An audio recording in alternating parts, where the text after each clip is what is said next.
Let's start off with a question for Bill Harwood, CBS. I just want to go back to what Bob was saying yesterday, describing the ride uphill. You were comparing it a little bit to shuttle. I was more interested in how did the first stage of the Falcon 9 feel compared to the shuttle when it was on solids? How did the second stage feel? You made it sound like maybe it was a little rougher than the shuttle on the main engines.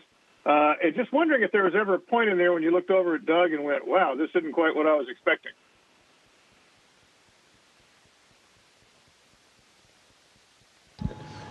Well, Bill, you took the words right out of our mouth. The summary from yesterday was good, smoother first stage, a little rougher second stage than we saw on shuttle, and that I think both of us were expecting. We did actually comment on it while we were going uphill. I think we tried to verbalize as much of the new experiences we were having just to make sure they were for real between the two of us. We were sensing the same things. Hi, thanks for taking my question. Stephen Clark from Spaceflight Now.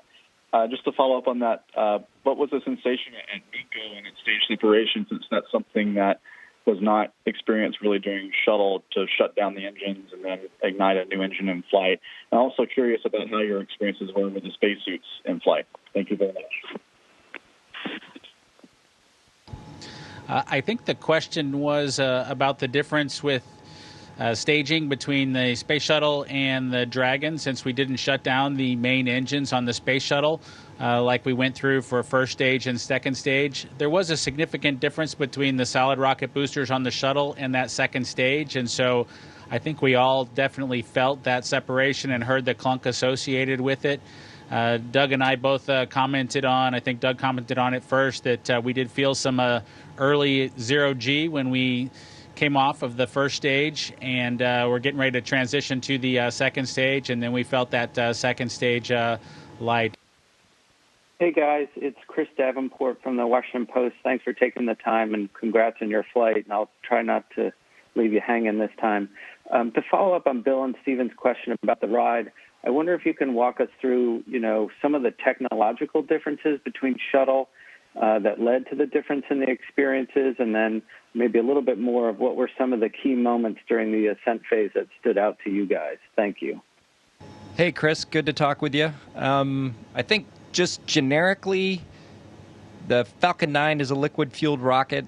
Remember, shuttle had solid rocket boosters to start with. Those burned very rough for the first 2.5 minutes. The first stage with Falcon 9 were the 9 Merlin engines, and roughly the same amount of time, and it was a much smoother ride, obviously, because it was a liquid engine ascent at that point. Where the differences started for, I think, both Bob and I, and we commented on it at the moment, was at staging, and it was very similar to what you saw in the Apollo 13 movie, where they staged from first to second stage. So the first stage engine shut off, and then it takes a second, almost a second, might have been less than that, but it seemed like it took some time between the booster separating and then the Merlin vacuum engine starting. And so at that point, we go from roughly 3 Gs to 0 Gs for, I don't know, half a second probably. And then when that Merlin vacuum engine fires, then we start accelerating again for the next 5-6 minutes until we achieve orbit. So totally different than shuttle. It was smooth. It got a little rougher, as Bob had mentioned before, with the Merlin vacuum engine. And it'll be interesting to talk to the SpaceX folks to